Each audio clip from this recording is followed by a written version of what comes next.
ቴምር ሪል ስቴት ከ8 በላይ ሳይቶችን ጠንቅቅ አድርገን አስረክበን አሁን ደግሞ ሳር ቤት ቫቲካን ኤምባሲ አቅራቢያ ሊሴ ገብረ ማርያምና አዋሬ ላይ ከባለ 1 እስከ ባለ 3 መኝታ ቤቶችን በተለያዩ የካሬ አማራጮች እስከ 35% በሚደርስ ልዩ ቅናሽ ለጥቂት ቀናት ብቻ የሚቆዩ አፓርትመንቶችንና ሱቆችን ደግሞ በፒያሳና በቃሊቲ በገላን ከ500 ሺህ ብር ጀምሮ ቅድመ ክፍያ በመክፈል በ2.5 ሚሊዮን ብር ሙሉ ክፍያ ለሽያጭ አቅርበናል። ልብ ይበሉ ያለምንም ወለድ የግንባታ ዕቃ ጭማሪ በኢትዮጵያ ብር ብቻ ከፍለው የሚዋዋሉበት።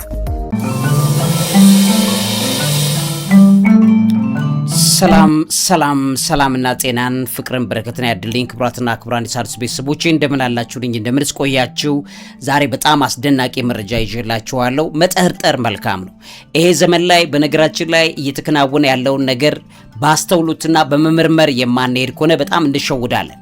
ስለዚህ ይሄ ሰው ፕሬዚዳንት ትራምፕ አሁን ላይ አሜሪካንን እያሽከረከረ ያለው ሰው በትክክለኛ አንድ በጣም ወሳኝ የሆነ ነገር በተለያዩ ኢስካቶሎጂስቶች ወይም ደግሞ በዘመን ፍጻሜ ተንታኞች አማካኝነት የመጨረሻው ሐሰተኛው ሰው ወይም ደግሞ ሐሰተኛው መሲህ ሐሰተኛው ነብይ ሆነው የሚገለጡት ወይም ደግሞ የሚገለጠው ከሁለት አንዱ እንግዲህ ሐሰተኛው ነብይ ሐሰተኛው መሲህ ከምድር ነው የሚለው በዮሐንስ ራእይ ምዕራፍ 13 ላይ እንደሚቀመጠው ምድር ደግሞ እስራኤል ናት። ስለዚህ ከእስራኤል ሊወጣ የሚችል አካል እንደሆነ ይታወቃል። አይ ከሆነ ደግሞ በሐሰተኛው ነብይ የሚባለው ደግሞ ከባህር ነው የሚወጣው ይለዋል። ባህር ደግሞ በአጠቃላይ ዓለማችን ናት።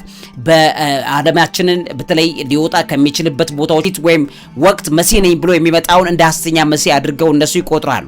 ስለዚህ አሁን ባለበት ሁኔታ ትራምፕ ወይ መቅደሱን ያሰራዋል ወይ በክርስትና ደግሞ በአይሁዳውያን መቅደሱ ራሱን የሚገነባው ወይ ደግሞ ከክርስትና ትንተና መሰረት አንጻር ሲታይ ደግሞ ራሱ በተገነባ መቅደስ ላይ ሊቆም ይችላል የሚለው ነገር እየታየ ትራምፕን ከዚህ አንጻር የሐሰተኛውን ተግባር ሊፈጽም ይችላል ተብሎ የሚገመት ሰው ነው በሚል በአንደኛው መስፈርት ይቀመጣል።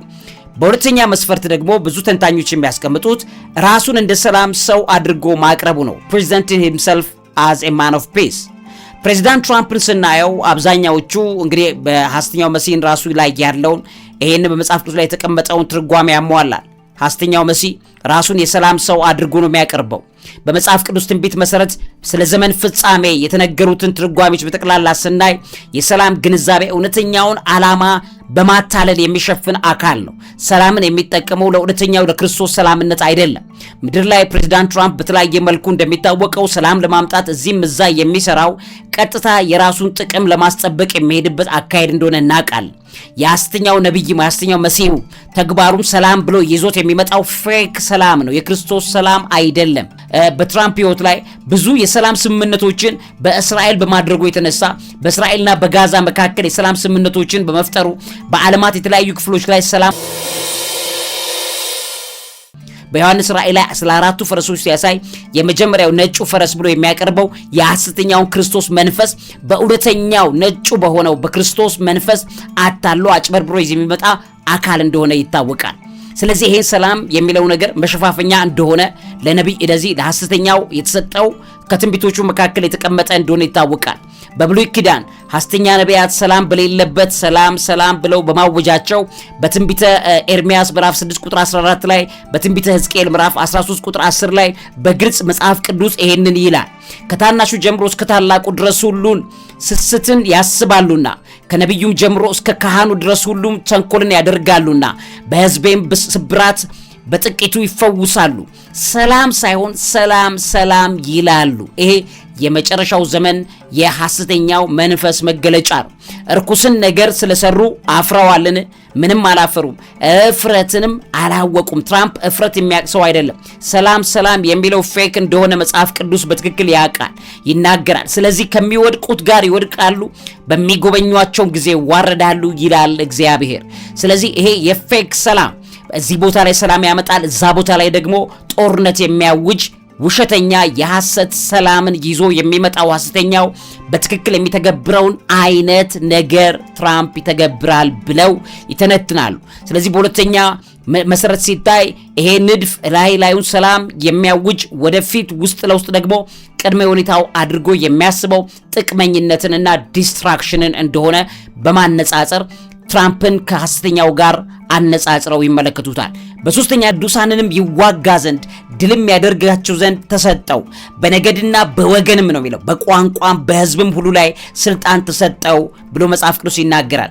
ስለዚህ ብዙ ብሔርተሮችን በጣም ብዙ ሀገራትን ኢንፍሉዌንስ እያደረገ የሚያሳየው ባህሪ የሐሰተኛው ባህሪ ነው በሚል ትንታኔ ይሰጣል። ብዙ ነገዶችን ቋንቋዎች ላይ ተጽዕኖ የመፍጠር ስልጣን ይሄ ሰው ላይ ማን እንደሰጠው በማይታወቅ ደረጃ ላይ በዚህ ደረጃ የምታዩት ነገር ለሐሰተኛው ምልክት ትራምፕ ተመሳሳይ ባህሪ እንደሚያሳይ ይናገራሉ። ከዓለም ፍጥረት ጀምሮ በታረደው በግ ሕይወት መጽሐፍ ስሞቻቸው ያልተጻፉ በምድር የሚኖሩትን ሁሉ ይሰግዱለታል ብሎ ይናገራል። ስለዚህ ሰሚት ሊያረጉለት ሊገዙለት የሚችሉት በክርስቶስ ስም ያልተጻፉ ሕይወት ውስጥ መዝገብ ውስጥ የሌሉ አካላት እንደሆኑ መጽሐፍ ቅዱስ ይናገራል። በመጨረሻው ዘመን ላይ ይሄ ሰው ትራምፕ እንደዛ ሆኖ ሊገለጥ ቢችልስ ያን መጠርጠር መልካም እንደሆነ መጠቆም ያስፈልጋል። አራተኛ ደረጃ ለመለኮታዊነት ግልጽ የሆነ የይገባኛል ጥያቄን ሐሰተኛው ይዞ ይመጣል። explicit claim to divinity የአመፅ ሰው ነው ይለዋል መጽሐፍ ቅዱስ። ሚነዛ ንግግር አሮጋንሲ ቦስትፉል ስፒችስ ሐሰተኛው በዚህ የሚገለጥ እንደሆነ መጽሐፍ ቅዱስ ይነግረናል። በትራምፕ ላይም ተመሳሳይ ባህሪ ይታያል።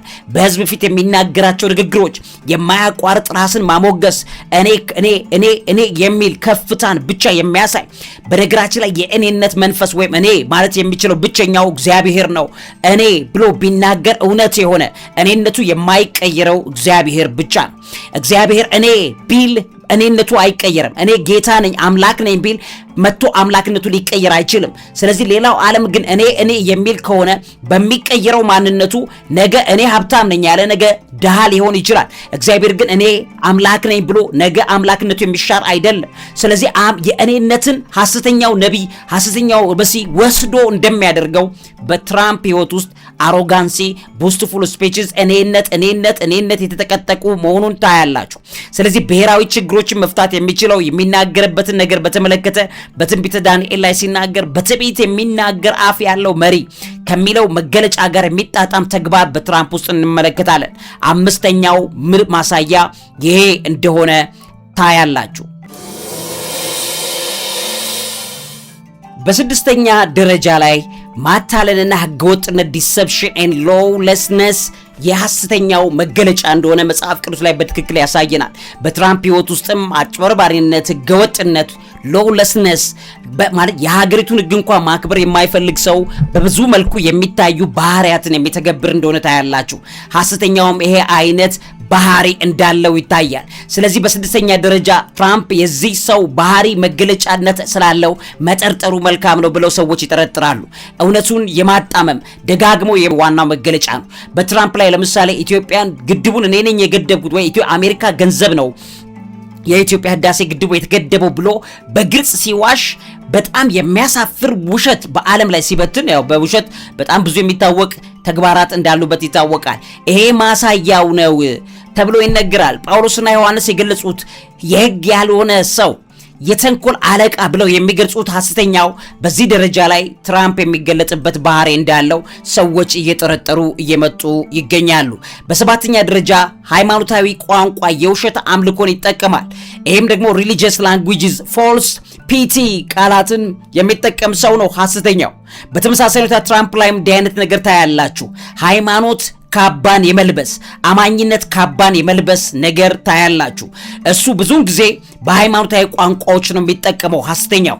ስለዚህ መጽሐፍ ቅዱስን ያወዛውዘዋል፣ እንዳሻው ይጠቀመዋል። ደጋፊ የሆኑ አገልጋዮችን በዙሪያው ላይ ይከባል። ይህም ተቺዎች ሲናገሩ የክርስትና ድጋፍ ለማግኘት የግብዝነት ወይም ሐሰተኛ ነቢይ ባህሪ እንደሆነ የትራምፕ የሚያሳየው ባህሪ ይሄ ነው ብለው ይከራከራሉ።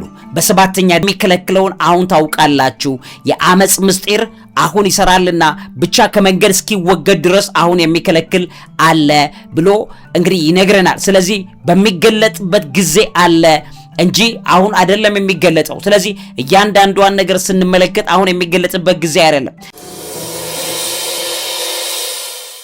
attempting to change laws norms በዳንኤል 7:25 ላይ እንደተቀመጠው ይሄ ዲሞክራሲ የሚባሉ ሂደቶችን ሰዎች ያላቸውን የሚመስል በምዕራባዊ ዓለም ላይ ነጻነት አለን ብለው የሚሉትን ነገር ሁሉ ሳይቀር ዘመናትና ሕግን ሁሉ ሳይቀር በትንቢተ ዳንኤል ምዕራፍ 7:25 ላይ ይሄን ለመለወጥ የሚያደርገው ጥረት ትመለከታላችሁ። አንዳንዶች የክርስቶስ ተቃዋሚ ፍጹምና የግል ስልጣን ለማግኘት ካለው ፍላጎት የተነሳ ነገሮችን የሚያጣምም ምልክት ያሳያል ይላሉ። በትንቢተ ዳንኤል ምዕራፍ 7 ቁጥር 25 ላይ በልዑሉም ላይ ቃልን ይናገራል፣ የልዑሉንም ቅዱሳን ይሰባብራል፣ ዘመናትንና ሕግን ይለውጥ ዘንድ ያስባል፣ እስከ ዘመንና ዘመናትም እስከ እኩሌታም ዘመኑን በእጁ ይሰጣሉ። ስድብን ይናገራል። ዛሬ ይሄ ሰው ሶማሊያውያንን ለምሳሌ የሶማሌ ሰዎችን እንደዛ አዋርዶ ሲሳደብና ሲናገር ያለ ከልካይነት ይህን ሲያደርግ ይሄ ሰው የዚህ መንፈስ መገለጫ እየሆነበት እንደሆነ ይታወቃል። በቀጥታ ሰውየው እንኳ ባይሆን ትራምፕ እንደዚህ ሰው ቀጥታ ሐሰተኛውን ሆኖ እንኳ ባይገለጥ የሚያደርጋቸው ተግባራት በጠቅላላ የሐሰተኛው ተግባር መሆኑ ግን ሊታወቅ ይገባል። በሱ መንፈስ ላይ የሚገለጽ እንደሆነ መንፈሱ በሰውየው ላይ የተገለጸበት እንደሆነ ማየት ይቻላል። የስድብ ንግግሮች ይሄንም መጽሐፍ ቅዱስ ላይ በዮሐንስ ራእይ ምዕራፍ 13 ቁጥር 5 ላይ ታላቅንም ነገርና ስድብን የሚናገርበት አፍ ተሰጠው፣ በ42 ወርም እንዲሰራ ስልጣን ተሰጠው። እግዚአብሔርንም ለመሳደብ ስሙንም ማደሪያውንም በሰማይ የሚያድሩትን ሊሳደብ አፉን ከፈተ። ቅዱሳንንም ይዋጋ ዘንድ ድልም ያደርጋቸው ዘንድ ተሰጠው። በነገድና በወገንም በቋንቋም በሕዝብ ሁሉ ላይ ስልጣን ተሰጠው።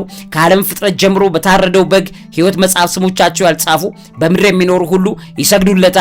ጆሮ ያለው ቢኖር ይስማ ብሎ ያስቀምጣል። ስለዚህ አሁን አይደለም ይሄ ሰውዬ የተሳደበ አይደለም። ነገር ግን ሙሉ ለሙሉ መንፈሱ ቢገለጽበት ይሄ ሰው ላይሳደብ የሚችል ሰው እንዳልሆነ እናየዋለን። በ10ኛ ደረጃ አጥፊነት የጥፋት ልጅም ዲስትሮየር the son of perdition ብሎ ይገልጸዋል። እርሱን ለሚከተሉት ክርስቶስን የሚከለክል አለ። በዚያን ጊዜ ጌታ ኢየሱስ በአፉ መንፈስ የሚያጠፋው ሲመጣም በመገለጹ የሚሽረው አመፀኛው ይገለጣል። ይድኑ ዘንድ የእውነትን ፍቅር ስላልተቀበሉ ለሚጠፉት በእርሱ መምጣት በተአምራት ሁሉና በምልክቶች በሐሰተኞችም ድንቆችም በአመፅም መታለል ሁሉ እንደ ሰይጣን አሰራር ነው ብሎ ይናገራል። ግብረ ሰዶምን ሲከለክል ስታዩ ሊያታልላችሁ ይችላል። ነገር ግን ግብረ ሰዶምን በዚህ ሰዓት ላይ በማድረጉ ዋነኛው ምስጢር የነጭ ቁጥር እየቀነሰ ነው። በነጮች ላይ ግብረ ሰዶማዊነት ሆን ተብሎ የተዘራ ፕሮጀክት ነው ብሎ እንጂ ትራምፕ ያን የሚያደርገው በነጭ አክራሪነቱ እንጂ ለእግዚአብሔር መንግስት አስቦ እንዳልሆነ እናውቃለን።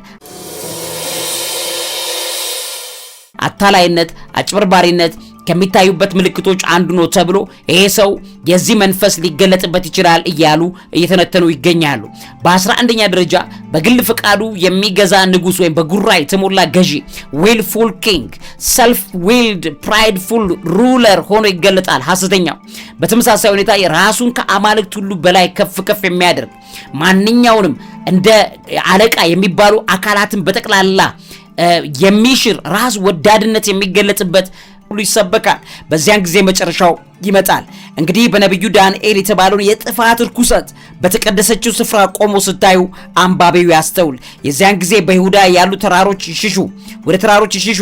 በሰገነትም ያለ በቤቱ ያለውን ሊወስድ አይውረድ፣ በእርሻም ያለ ልብሱን ይወስድ ዘንድ ወደ ኋላ አይመለስ። በዚያም ወራት ለርጉዞችና ለሚያጠቡ ወዮላቸው ተብሎ የተነገረው ትንቢት ሊፈጸም የሚችልበት ጊዜ ከፊት ለፊት ሊኖር ይችላል ተብሎ ይነገራል። ስለዚህ ራሱን እንደ አምላክ እንደ ክርስቶስ ሰብስቲቲዩት አድርጎ ሊያስመልክ የሚችል ሰው ሆኖ መገለጽ የሚችልበት ዛሬ ላይ ትራምፕ እንደዛ አይደለም። ነገር ግን ነገ ያንን አያደርግም ተብሎ መገመት አይቻልም። ሰውየው በባህሪያቱ ካለው ነገር ራሱን በጣም የሚቆልል ስለሆነ ወደዚህኛው ሊቀየር የሚችልበት ኦፖርቹኒቲ ወይም ክፍተቶች አሉ ተብሎ እየተነገረ ይገኛል።